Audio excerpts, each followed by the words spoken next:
find a way to run. Hello guys, and welcome back to another video from the BeamNG modding tutorial series. And today we'll handle the brakes, because that's one very important part of the car. We tapped into this topic in the last video for a bit, but yeah, as always we start by making a new file, add a new JBeam. Front and rear brakes are handled individually, but not left and right for obvious reasons.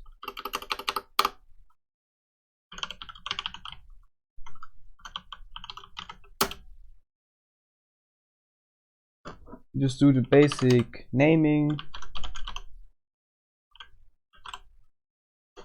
and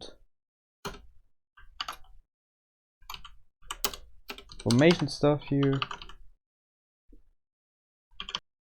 and the slot type for this one is tutorial brake front,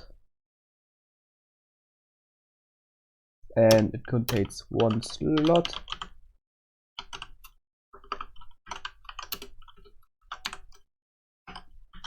We just copy this real quick.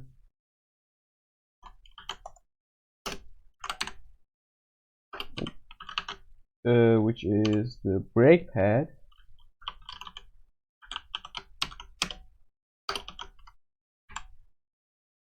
which is also from the common folder.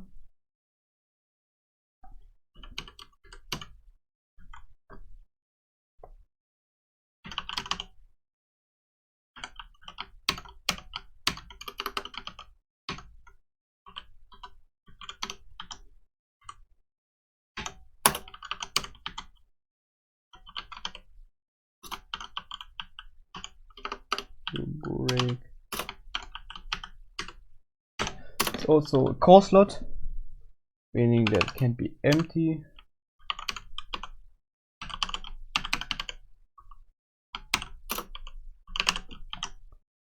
Enable highlighting. That's much better. And now we already encounter something new, the variables. This obviously also has flex bodies. Yeah, variables are the values you can change in the tuning menu, and there are numerous attributes. The name, type, unit. I was writing unity. Category, default, min and max,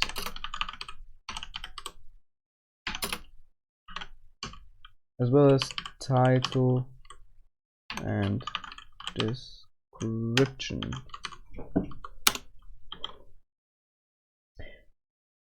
The name of variable always starts with a dollar symbol. The type is something like range, where you have a slider. Unit just describes which unit it should be displayed in. Category will put this variable together with other similar ones in the tuning menu within the same category. Default is what value this will be loaded in from the beginning. I think that's obvious. Min and max describes what kind of range of values this variable can take, and title and description are also self-explanatory, I would say. The first and only variable for the brakes is the brake bias.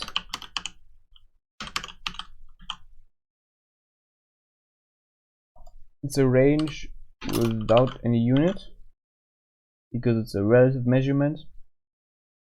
and it obviously belongs in the brakes category.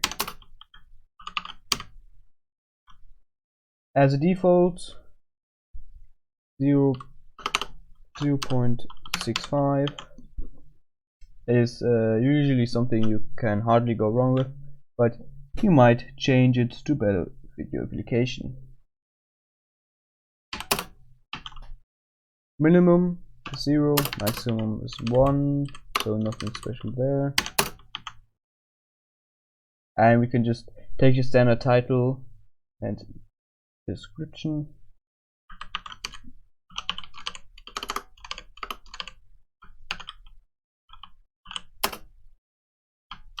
Which is front, rear bias, and description is scales the overall brake torque to the front wheels. We can add a little special here. Min this and max this.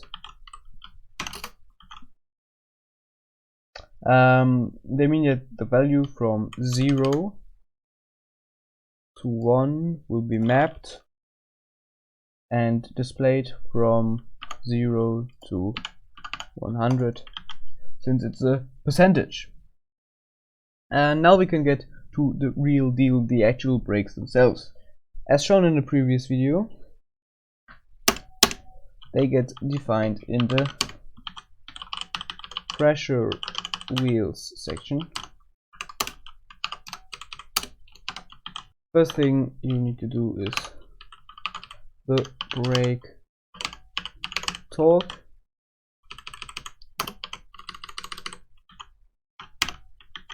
which is calculated by taking the brake strength variable, multiplying it by the brake bias variable, and then finally a variable which defines the max strength for these brakes. So I'm gonna go with 1000 because our vehicle's pretty light actually. Now we might ask, well, where do we get this variable from? And that's a fair question actually. Well, we can actually do it in here. Well, not really a great difference.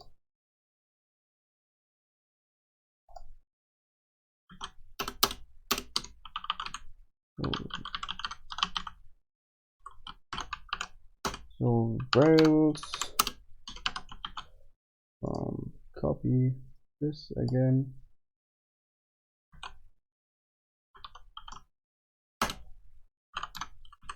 Name is brake strength. Type again, range, no unit, category obviously brakes, default value is going to be, you don't want to put below 0.5, maximum obviously 1, title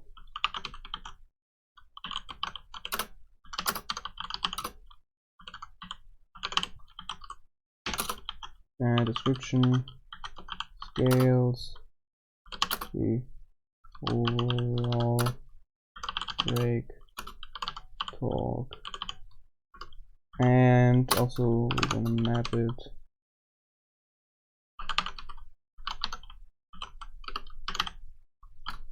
from, what was it, 50 to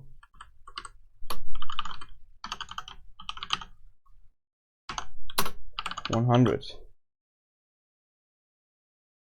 Although we have yes, Oh, I don't have a default.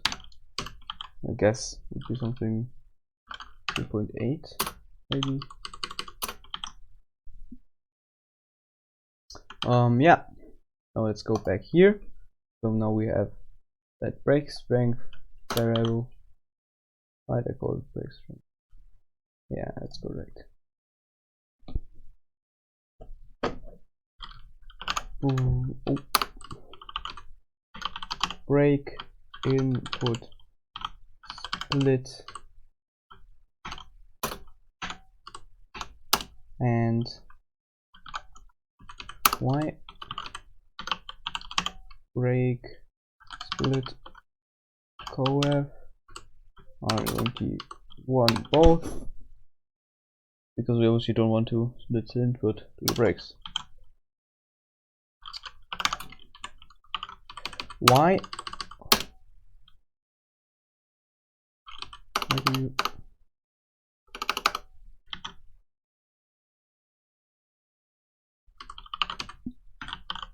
parking torque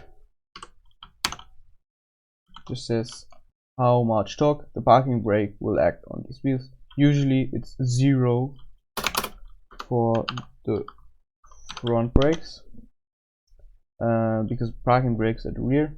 Although there are some front brake parking brake cars, yeah, they're like usually like old ones, I think. What the?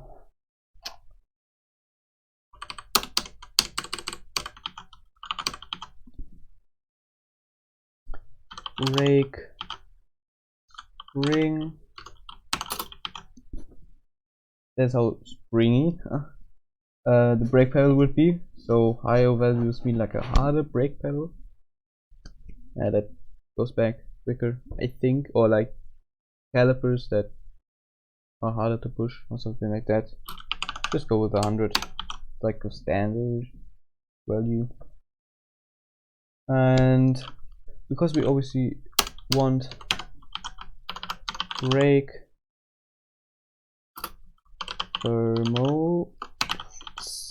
thermals, we enable them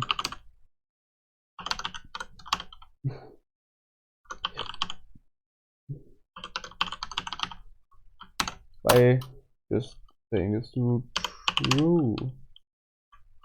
So enable brake thermals, yeah, that's correct.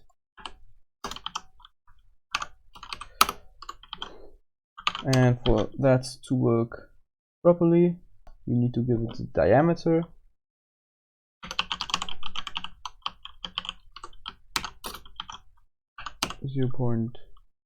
.2 big, yeah, we only need like small brakes, so like this is gonna be enough.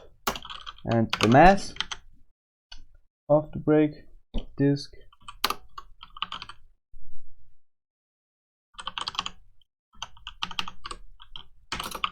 I don't know how much that's gonna be, of your own metric units,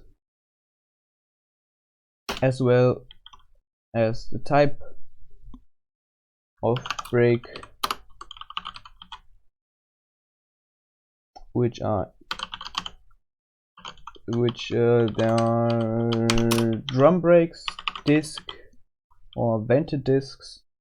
Yes, I know. Epic Among Us joke. Material, on the other hand, rotor material is usually steel.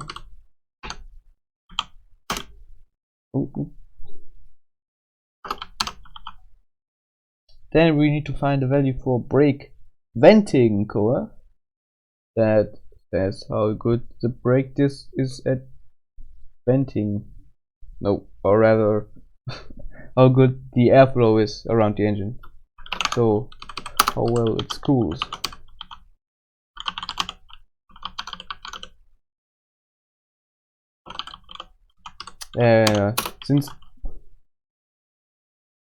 Since our car is like has wheels in open air, it's gonna be 1. And then for brake sounds, there are squeal values. Bass brakes are the ones that squeal the most. So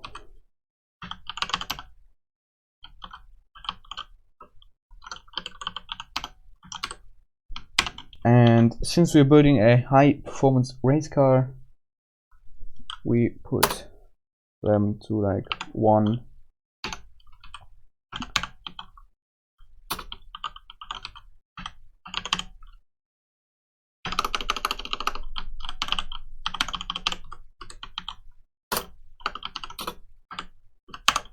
Yeah, so squeal curve natural is like how much it squeals at any speed, and squeal curve low speed means how much it squeals at lower speeds.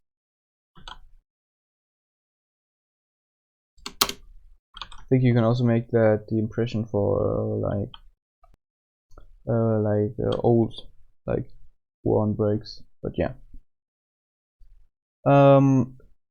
Yeah, it's almost the same story for the rear brakes.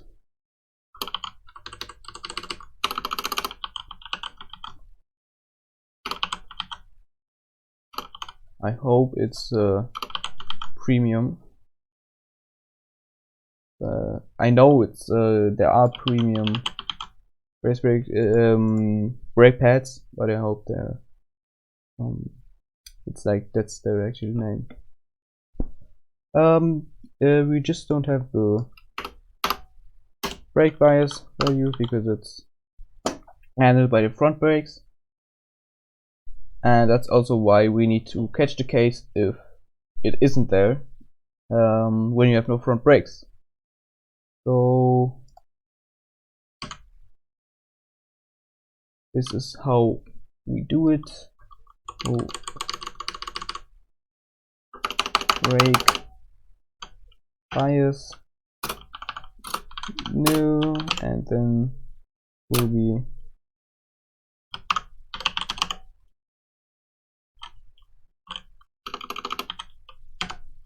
brake strength times something, almost like half.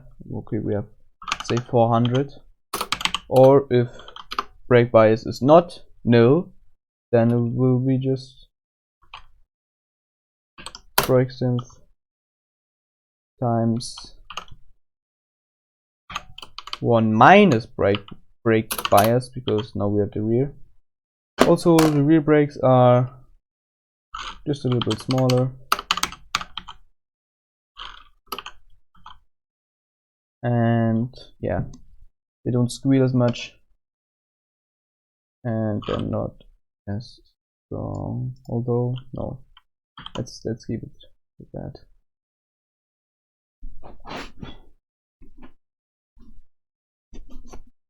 And maybe they're a little bit less ventilated, although yeah, not really. At least not on the car we're doing, or I'm doing.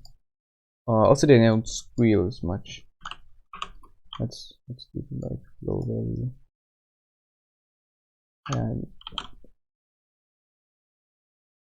And also, this is where the parking brake is.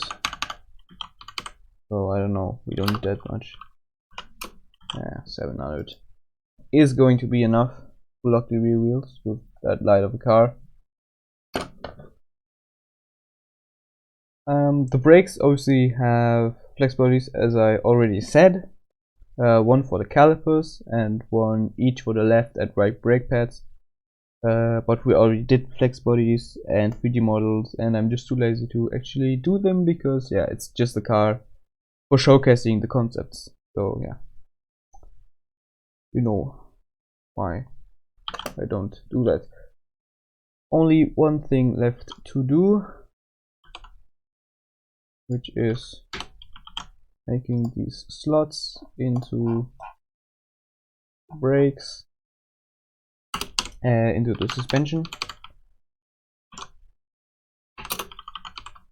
This is also the default.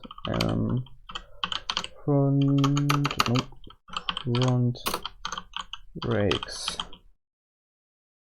That's for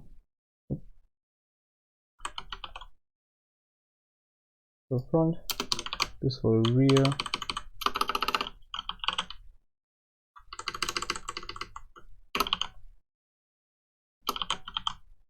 Yep, that's the name. Also, oh wait, wrong one. Change this, make this high value so it appears. Oh wait, do higher values appear higher? No, I don't think so.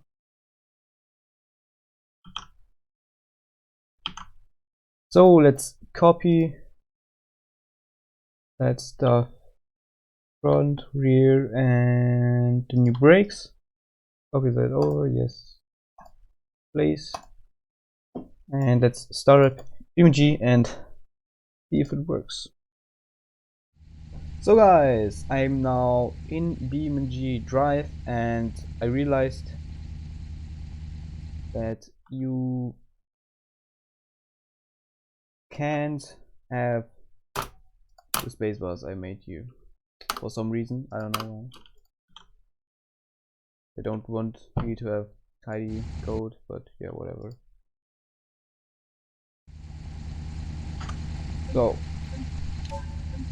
no, here, go down, and you can see it does work if we press Ctrl W. And see with front suspension, front disc brakes, premium front brake pads.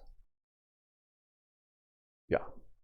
Also, I realized this icon here is defined by what kind of brake pads you have. So it shows a normal brake disc, but if you put full race on the front, it changes to like this pattern.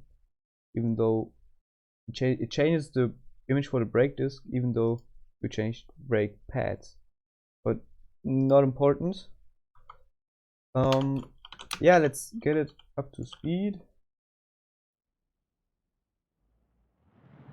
Oh no, not over the grass part. Not have been cool. And not over the rocks. Yeah, that's why I didn't want it to go over the rocks. Okay, let's steer a little bit to the left, shall we? Let's come in. To the right, I want to say. Okay. Oh yeah, oh, you can see the suspension working nicely. Now we get into some more open terrain. Now you see that you can actually brake.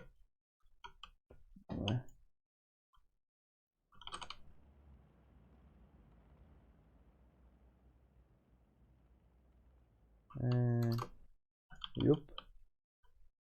Now that we are here, we can accelerate a little bit. And oh wow, you can't log up. Oh, I want to try that. I want to lock up the brakes. I want to do it.